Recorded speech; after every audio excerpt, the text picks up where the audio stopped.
See how nice it sounds? That's nice. Later on, I'll test you, and if you will be in the mood, we can do some sing-along. I have some real oldie, even before my time, songs, you know, and I'm certain you will remember the lyric. At that time, I will start, and at the end of the show, I'll pass around to you a freebie. And I didn't realize that we'll have such a nice audience, so I may have only Xeroxed 100, but Mr. Williams, if and when somebody will not get this, sometime during the week you'll Xerox so everybody in your membership will get one. But I want to tell you about my neighbor because it's very encouraging. She's 95 years old and she sings with me every month and she's funny, she tells funny stories. I started to write them down and memorize them because I think you will agree. She says to me, you know, Jacques, as you grow older, everything hurts, and what doesn't hurt doesn't work.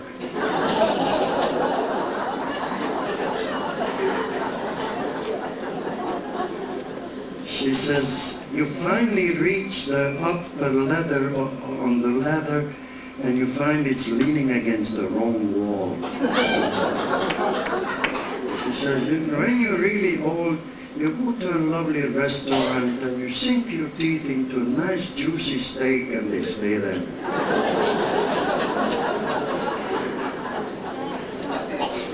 She said, you need glasses to find your glasses you need. You need glasses to find. And she said, but old folks are really worth a fortune. I said, really, why is that? She said, well, just think about it. There's silver in their hair, gold in their teeth, lead in their feet, and gas in their stomach. She says, but you know, Jacques, I really became frivolous lately. I said, you at 95, you are frivolous. Oh yes, she says, I am seeing 5 gentlemen every day. I said, I can't believe it. You have to tell me who are the 5 gentlemen. Just listen to this. She says, as soon as I wake up, willpower helps me get out of bed. Willpower. Then I go to see John, then Charlie Horse comes along and takes a lot of my time. And when Charlie Horse leaves, then arthritis shows up. And arthritis doesn't like to stay in one place. He goes from joint to joint. And after such a busy day, I'm so glad to go to bed with Ben Gay. So you can tell your grandchildren you're frivolous.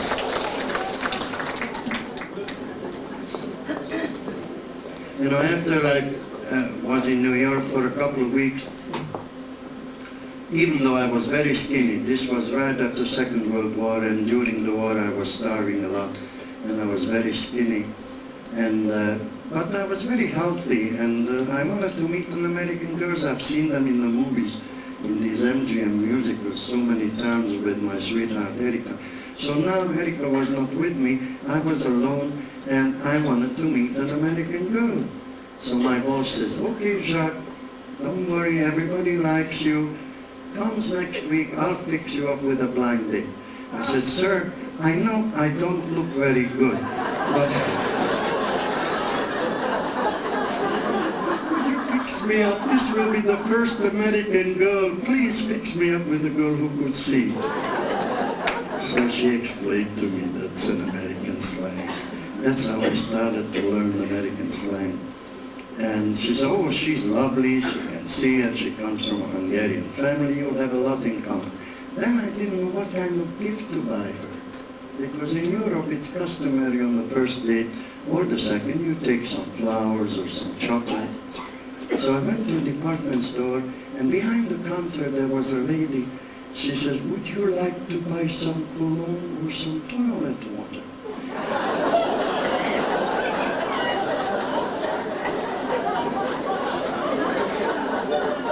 I translated in Hungarian, it didn't make sense. Because in Budapest, we don't take toilet water on our first date. So I figured in America, America, it's a lovely free country, anything can happen. So I said, how much is the cologne or the perfume? He said, that's $10 an ounce. And I was flat broke, I just arrived a few weeks before. So I said, give me a bottle of toilet water. She's a blind dance, you know.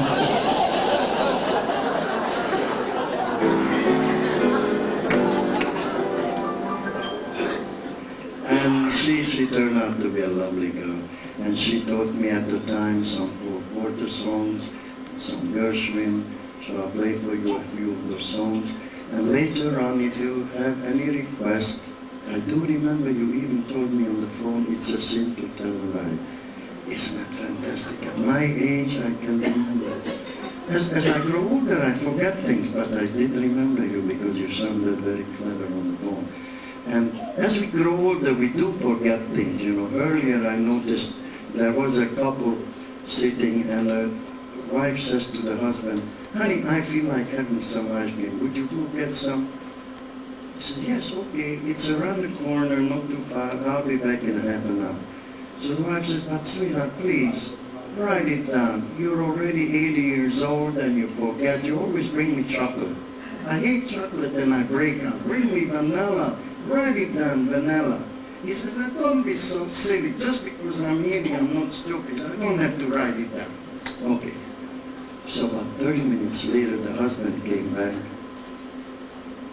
and hands the wife a hamburger. She opens up the hamburger and looks at it and says to him, I knew you'll forget the mustard.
Also wrote a lovely song, and maybe your boyfriend sang it to you when you were in your 20s. The birds do it, the bees do it, even educated fleas do it. Let's do it, let's fall in love. It's been the best opposites do it. Lithuanians and let's do it, let's do it, let's fall in love. The Dutch in old Amsterdam do it, not to mention the Finns, folks in Siam do it, think of those Siamese twins. Some Argentines without means do it, people say mustard even beans do it. Let's do it. Let's fall in love. Let's fall in love.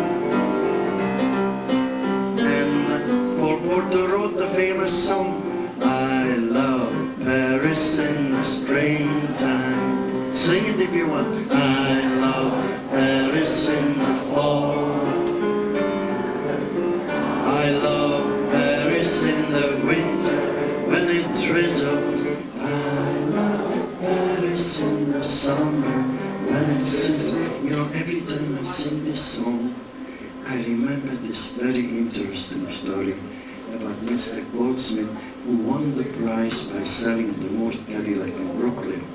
His company gave him a round-trip ticket to Europe with his wife, all expense paid. So as they arrived, the wife took a little nap, but Mr. Goldsmith was most interested, heard so much about Paris, and he walks down on a grand boulevard very pleased with himself. He's here in Paris. A little French coquette with a little French beret, about 22 years old, approaches him and says, "Monsieur, would you like to have a little good time this afternoon?" He says, "Okay, how much it will cost me?" She says, $50. He says, "Listen, I am a top negotiator. I'll give you $5. She says, "Monsieur, it is $50, please." So the girl, the coquette says, $50. The man says, $5, that's all. So she walked away. He went home, took a shower, got dressed because he promised to take his wife to the Eiffel Tower for dinner. And they're walking down on Grand Boulevard when the same little French coquette walks over to him and says, "Excuse me, monsieur, you see what you get for $5.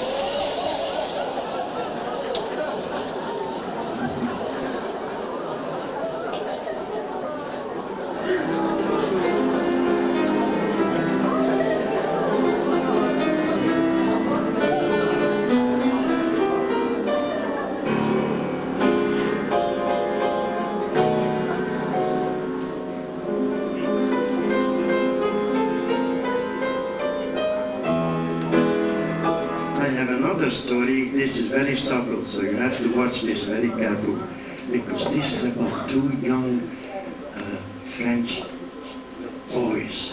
One was 6 years old and the other was 10, and they were up on a tree looking down on a little house. This was in the French left bank of the French River Seine. On the left bank there are all kinds of naughty things are happening, and so the boys were watching this door. People GIs were knocking on the door, and they showed $2 and they go in, and eventually they come out an hour later. So they didn't know what's going on inside. So one of the older boys, the 10-year-old, very brave, went to the door, knocked on the door. The madam opened the door, and he digs in his pocket and gives her a quarter. That's all he had. So the madam pulls him in and gives him a spanking for 5 minutes and let him go. So with a sore fanny, he goes to his body. He says, "You know something? I couldn't take $2 worth of this."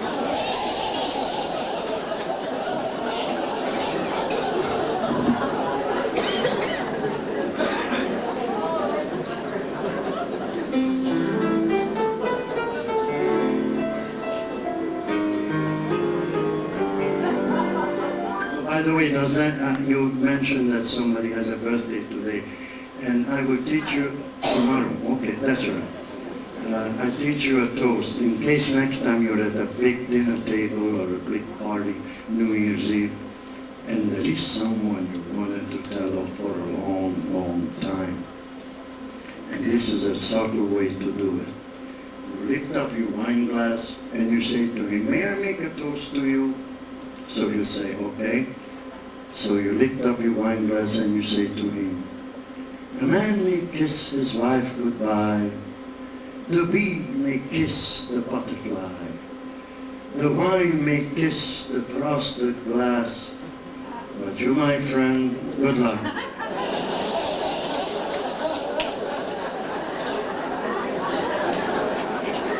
You get the message, you know. And I don't know if we have anybody age 90, but those of that are close to it or past 95. Oh, fantastic, you look good. Are you married or fooling around? Is that your wife? That's not. Yes, that's nice. It's good to make friends. If you can't make friends, make enemies, but make someone. It's very important to have, communication. This is a toast for you, Monsieur 95. Another candle on your cake. There's no cause to pout. Just be glad that you have the strength enough to blow the damn thing out. Yes, that's good. I memorized all these foolish little things because in Europe, when I entertained for the American Red Cross, the GIs taught me all kinds of silly things. Like they said, if it is a Christmas time, Jacques, make sure you remember, and they made me memorize this. And this has happened to be just before Christmas. They said to me, memorize this. It was the night before Christmas, and everyone was feeling merry, so she got very upset and went home.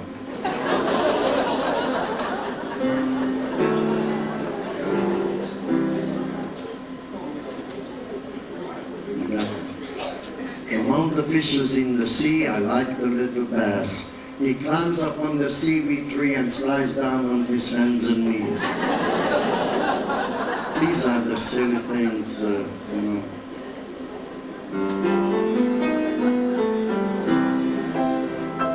Okay, I'll play for you a couple of tunes. I seem to tell a lie, that was the song. It isn't true that you say I love you.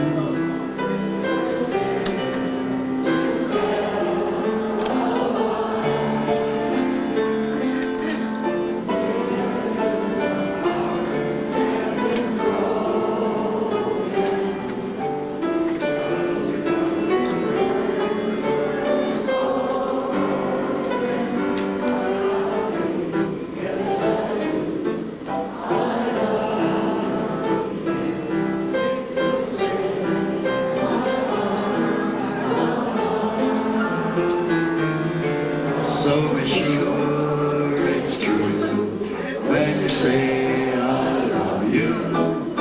It's the same to tell a lie. Very good. Let's do a sing-along. You're good at it. I like that. And this is a friendly, and it's important. Sing along even if you don't have a good voice, because it's good exercise, and it's important for our brain to be active, because otherwise you get silly or dull. You know? I'll play for you the songs and see if you remember them. Somewhere prepared for you. Here it is. Let's see if you remember that far back. Because we seem to have such a good, youngish looking crowd. You know, you have to think positive. I know a man about 70 years old, and he put his arm around his wife on their wedding anniversary. And she says, come on, Sam, don't do it. You had a heart surgery 5 years ago. I don't want you to get excited. He says, honey, that was 5 years ago. I'm in perfect shape. She says, not unless you bring me a note from our family doctor. So he went to the family doctor, and the doctor examined and wrote a letter to his wife. Dear Mrs. Finkelstein, I just examined your husband, and he's in perfect shape. He may do anything his little heart desired. And the doctor signed it. So Mr. Finkelstein said, Doctor, you're so nice. Would you make one change in the letter? So he said, what?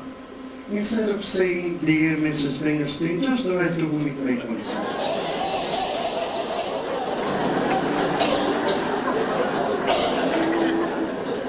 Yes, sir, that's my baby. No, sir, I don't mean baby. Yes, sir, that's my baby now. Yes, man, we've decided, no, man, we won't hide it. Yes, man, you're invited now. Oh, by the way,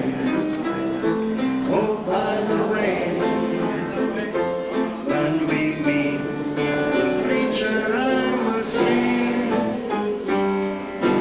Yes, sir, that's my baby. No, sir, I don't mean baby. Yes, sir, that's my baby now. I'm looking over.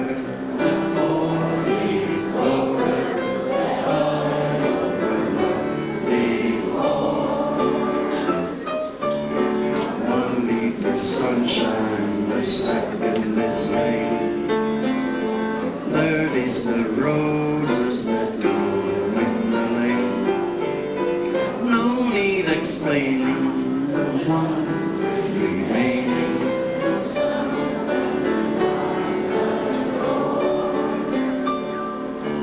I'm looking over the four-leaf clover that I overlooked before. I wonder if you remember this sad tune. Though the night came as I lay sleeping, I dreamed I had and I hung my head, I cried.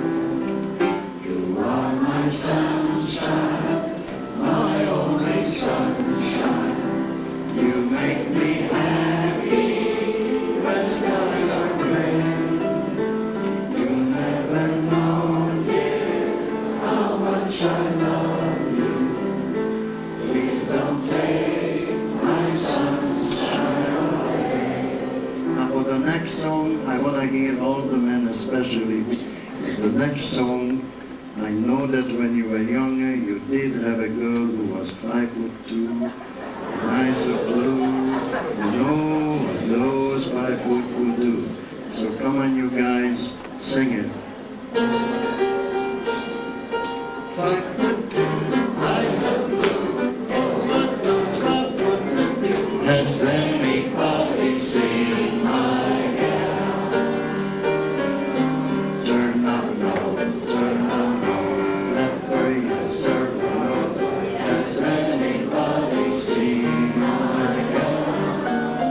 Now if you're running through 5'2", covered with ferns, and I'm wondering, all those things, you betcha life it is not her, but could she love? Could she go? Could she, could she, could she go? Has anybody seen my gal? You're doing pretty good now for a closing number of this segment. All of you should sing it because I am certain whether you're a boy or girl, when you were parents, they taught you. They taught you this song, so you should be able to, if you speak English, even if you were not born in America, you should know this song. Take me out to the ball game. Take me out to the I need some peanuts and Cracker Jacks. I don't care if I never get back to this one. We're going to the home team. It's a shame. So there's 1, 2, 3 strikes, you're out and be home again. Really, really good. Really Thank you. And if the lighting engineer could bring up the light a little bit in the room, because I'd like to ask somebody, whoever is here with their husband or wives, I don't know if the lighting engineer, yes, that's nice, okay? Yes. Because those of that are here with your wife or husband, put up your hands so I know where you are seated. I have a special song for you. Wonderful. Good for you. God bless you all. Because I didn't finish for you, I didn't tell you the story about this little girl, Erica, whom I used to date when we were teenagers. After the war was over, I came to America and I promised her before I came that I'll send for her. But they advised me that it's not possible for one refugee to send for another. So we lost contact. And about 26 years ago, I wondered whatever happened with my little Erica. And would you believe through very complicated research, I located her to live in Melbourne, Australia. And she was a widow, I heard. So I wrote her a letter if she could come and visit me. And a week later, when she got the letter, she advised me she will be here by Tuesday. You know.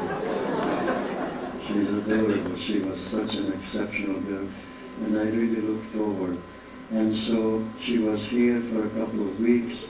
And then I went to visit her in Melbourne, Australia, and I proposed marriage because I realized that she and I are still so warm and understanding, and even if we are not so young as we used to, we seem to love each other just as much. And she said, you know, Jacques, we saw all these American movies. The man always got down to his knee before he proposed to the wife. So I got down to my knee and I proposed marriage to her, and she got down to the knee to accept it. And then a year later on Valentine's Day we got married. So we have been married happily. The only reason I mention it to you, ladies and gentlemen, because we need, all of us need a friend, a close, someone you trust, someone you enjoy a sunrise, someone you enjoy a good meal, even if it is not Hungarian. Someone you enjoy to be with. Csiga töltött káposzta, that's stuffed cabbage in Hungarian. She is funny. You and I will beszélünk majd többször magyarul egymás, és akkor nem tudjuk, hogy miről beszéltünk.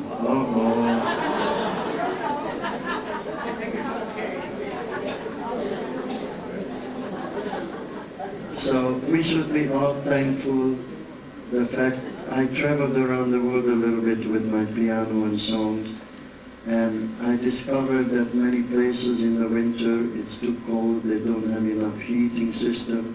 In the summer there's no air conditioning, so you're always hot. And most of the time, most of the year, the residents of that country are hungry. They don't have enough food. So please remember, this country, America, is the best there is to be had. And we are very lucky that we live here, we have enough food, and we have each other for friends. If you don't have a friends, do make some, because it's important. And I wish to play for you. Actually, all of you may enjoy the next song, and you will recognize it. It's a Broadway tune.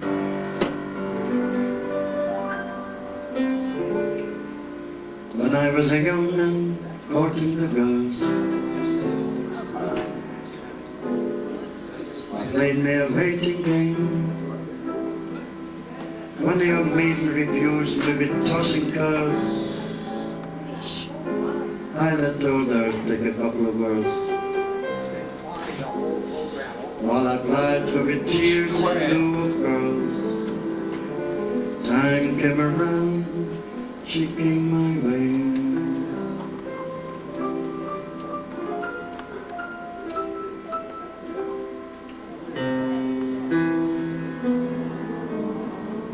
But it's a long, long while from May to December. One hasn't got time for the waiting game.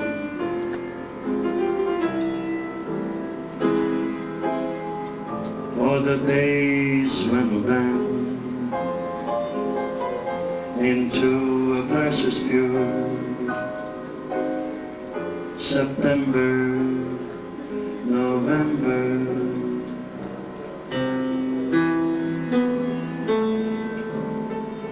these few golden days I'll spend with you.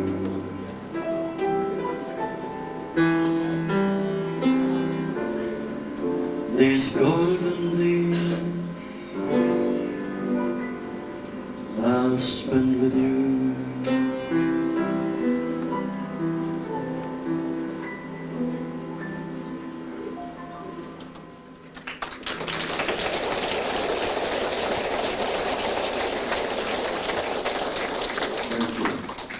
For a closing number, you have been a lovely audience. I hope I'll have a chance to return again to entertain you sometime.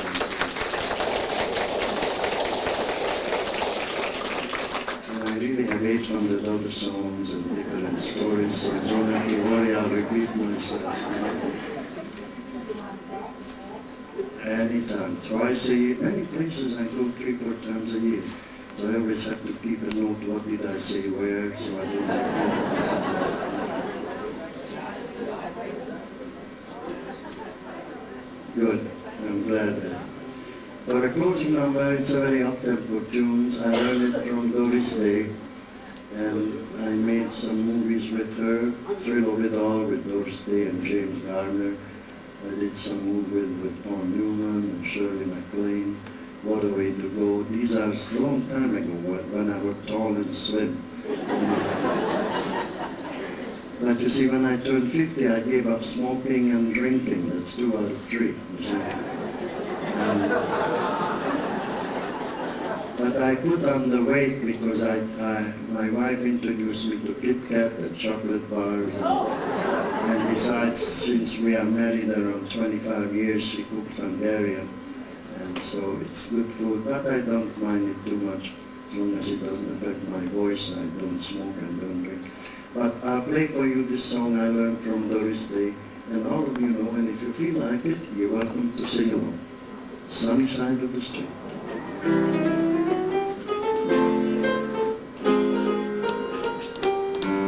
Grab your coat and get your hat. Leave your worries on the doorstep. Just direct your feet on the sunny side of the street. Can't you hear the pitter pat and a happy tune at your step? Life can be so sweet on the sunny side of the street. I used to walk in the shade with the blues on parade, but I'm not afraid. This rover crossed all over. If I'll never have a dime, I'll be rich as Rockefeller. Gold dust at my feet on the sunny side of the street. Thank you.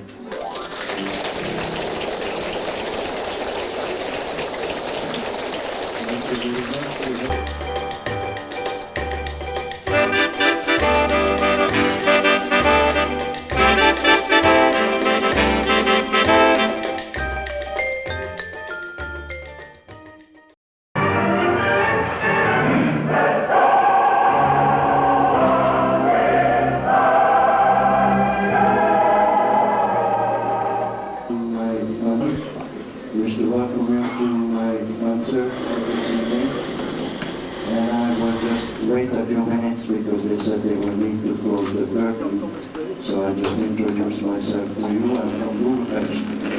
And Hungary, I noticed we have some Hungarians. So, by the way, did you know that the Hungarian is the only one who can follow you through a revolving door and come out ahead of you?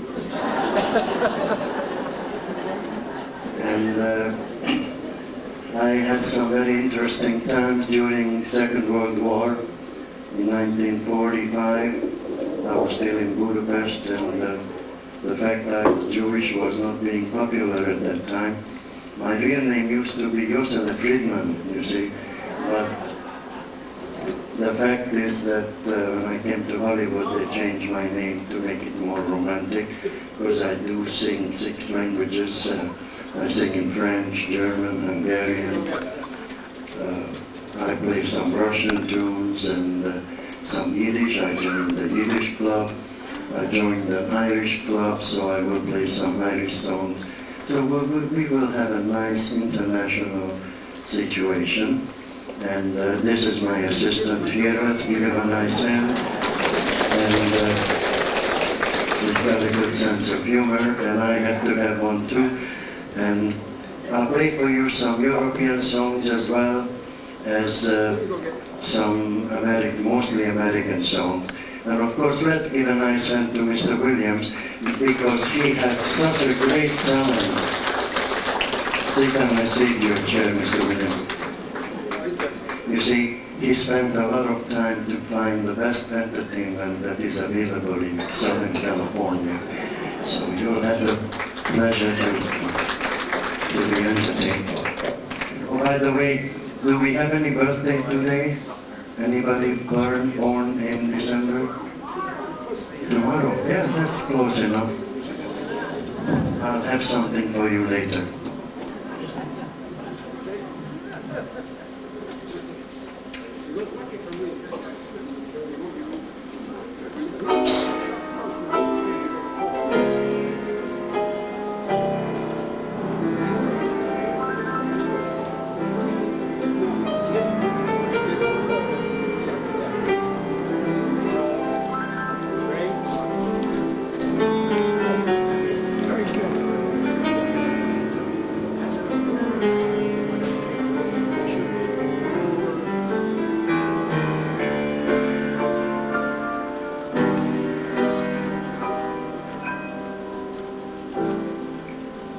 have a certain way that makes other people say that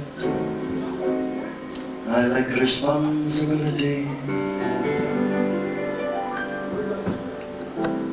If I refuse to labor as hard as my good neighbor, that's the way I wanna be. If I am fancy free and love to wander, it is the gypsy in my soul.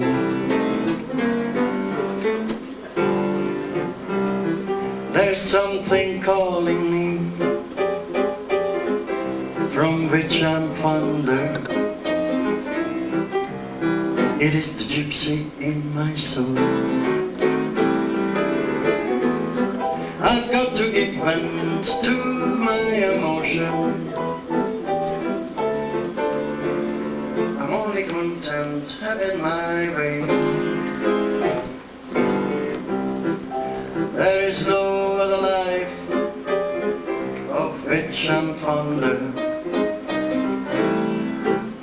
It is the gypsy in my soul. It's that crazy Hungarian gypsy in my soul. Yeah.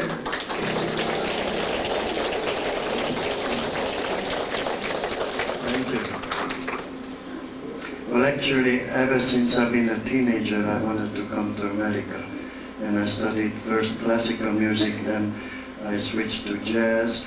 And my little girl, I was 17 years old when I met Erika. She was 15 years old, and she and I dated and fell in love. She studied tap dancing, and every Saturday we used to go to all the MGM musicals.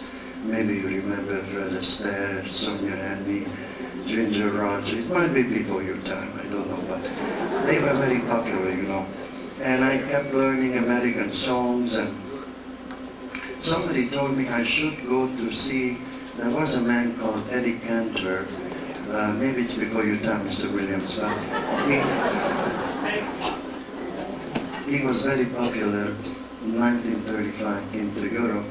So they told me I should go to see and memorize his title song. And I always worked with the Hungarian dictionary with me, you know, to translate everything I would hear. And I couldn't find the translation in the Hungarian dictionary. He sang Making Whoopee, you see? And there is no explanation for it in Hungarian. Usually they have something, but anyway, I learned the song, maybe some of you might remember. And Mrs. Williams, I had the pleasure to meet. She's in lovely blue, which is my favorite color. And she had a great sense of humor. You might explain it to me later on, okay? She speaks Hungarian too, so if you hear us talk back and forth Hungarian, I hope her husband is not too jealous.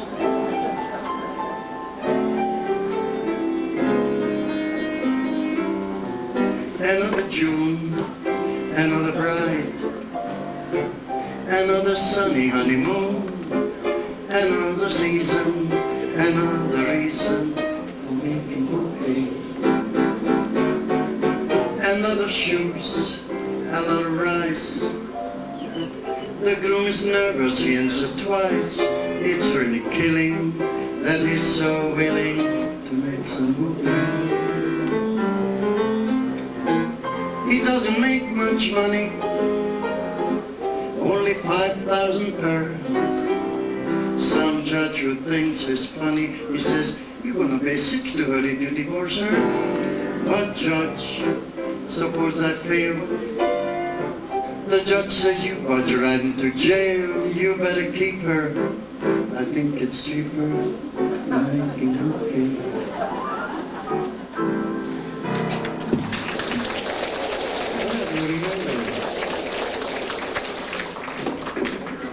You know, and eventually I learned enough American songs that I decided well, during the war, I don't want to get too dramatic, but during the war, being Jewish, I was in forced labor camp under the Nazi occupation. But somebody up there likes me and helped me to escape. I joined the underground, and the Russians liberated us in Hungary. But then they organized communism, and I come from a capitalistic family, so I didn't think communism would be something I'd like. And I made up some interesting way, and I've been able to escape from the Iron Curtain. That was in 1946, just after the war. And when I got to Vienna, the American zone, I went to the American embassy, and I told them I'd like to go to America. I just escaped from the Iron Curtain. Please help me go to America. I can even play Chapman, Choo Choo, and Sunny Side. So the American ambassador said, oh, Mr. Friedman, at that time my name was still Friedman, but he said, you can't just go, you have to have someone send you, some relatives or friends send you a visa. I said, well, what is a visa? So they said, well, that's a guarantee that you won't become a public charge. So I tried to translate it into Hungarian, and I told him, I said, Mr. Ambassador, please, you help me go to America, and I really promise you I won't charge the public anything, just let me go. I didn't know what is a public charge. And then finally, when I arrived in New York, they gave me an interpreter. They realized I don't speak good English or don't read, don't understand too well. I could sing in English even if I didn't know what it is, because I listened to Andrew Sisters, you know. I didn't know what it was, Three Little Fishes, but I memorized it, you know.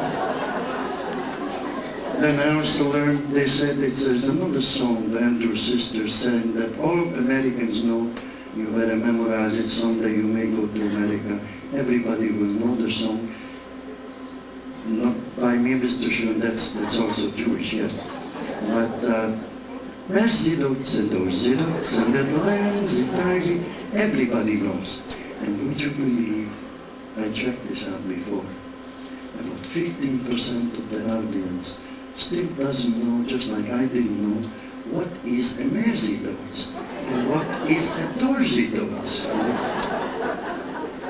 Finally today, Ed Williams finally translated to me that mares eat oats and does eat oats and little lambs eat ivy. But this is how you learn English, you know. So we were going through the customs and they gave me an interpreter. And I noticed that these police dogs are sniffing at my luggages. And I didn't know why. So I asked, what are these dogs looking for? So they said, they're looking for drugs. I said, oh, yes, I understand. I heard that many Americans are hooked on drugs, but I didn't know their dogs are looking for drugs.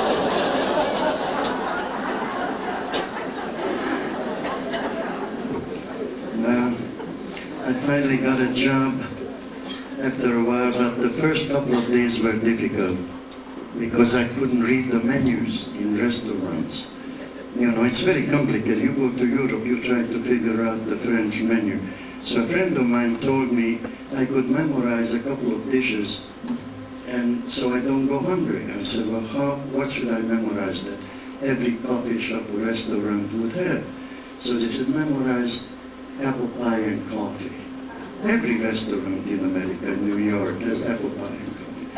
So I ate apple pie and coffee from morning, noon, and night. Finally, I got tired. I said, isn't there something else I could memorize? They said, yes, memorize salami sandwich. So I memorized. First day I sat down, the waitress comes over. I said, salami sandwich. And she says to me, right, wait, all right. Huh? Apple pie and coffee.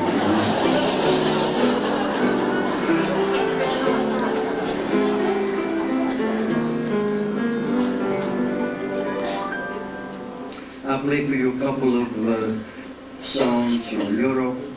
And by the way, I didn't tell you that, sir, but I'm also a sex linguist. And I know this is a club where we have retired people, and I don't want you to misunderstand. But when I was a young man in my 20s and 30s, I always got a lot of date when I announced that I'm a sex linguist. You see, according to Webster Dictionary, a sex linguist is a person who speaks 6 languages. That's a sex linguist, you see.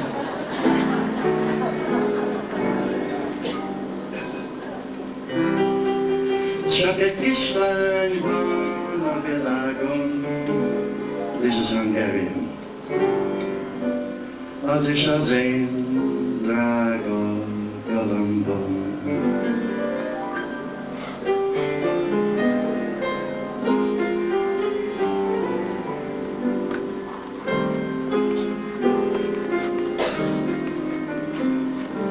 Az a szép, akinek a szemekek, akinek a szemekek.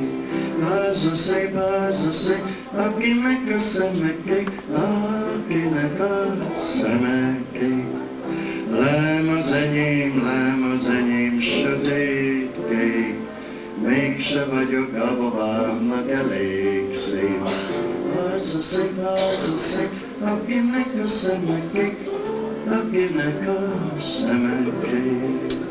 And maybe you remember this Russian song?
Un chantant des chansons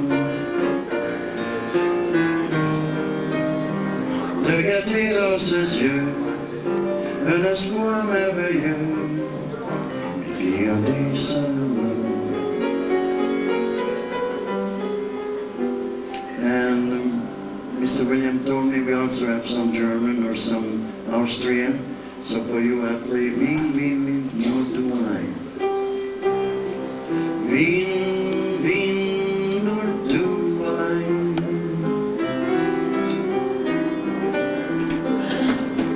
Da wo die alte Häuser stehen. Wien, Wien, nur du allein.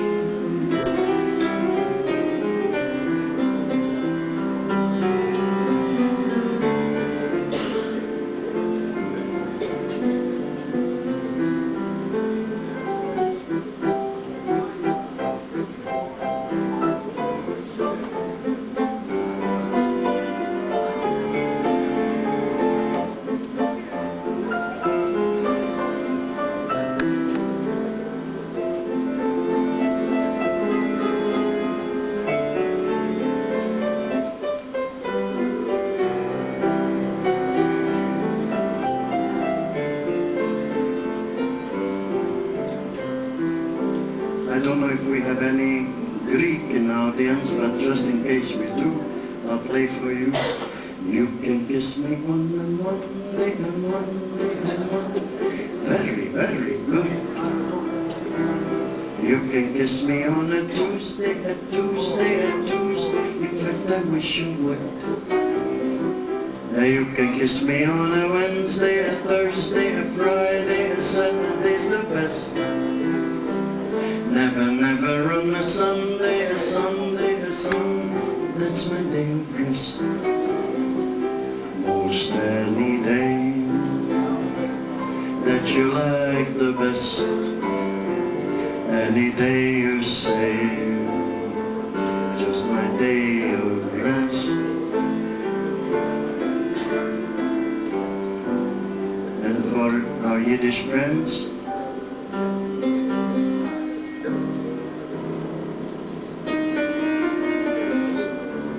my Yiddish amen.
think, I don't know how many Irish people live in this fantastic society you have here, but just in case we have a few hundred, I'll play some Irish songs, because all of you, whether you're Hungarian, Greek, or Yiddish, or whatever, Austrian, you probably know this Irish song, and you can hum along with me. And it sounds so nice when you hum along.